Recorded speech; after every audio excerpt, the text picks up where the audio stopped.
দেশের আইন শৃঙ্খলা পরিস্থিতির মারাত্মক অবনতি হয়েছে বলে মন্তব্য করেছেন বিএনপির কেন্দ্রীয় নেতা রুহুল কুদ্দুস তালুকদার দুলু। বুধবার বিকেলে নাটোর সদরে আয়োজিত এক ইফতার মাহফিলে তিনি কথা বলেন।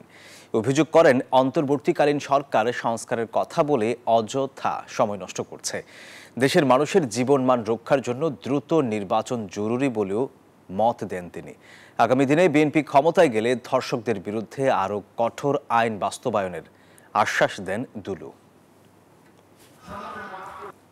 আইন আমরা কায়েম করেন, যে আইনের মাধ্যমে এই ধর্ষকরা অতি শীঘ্রই তাদের বিচার হবে, শাস্তি হবে এবং তাদের শাস্তি কার্যকর করা হবে 90 দিনের মধ্যে।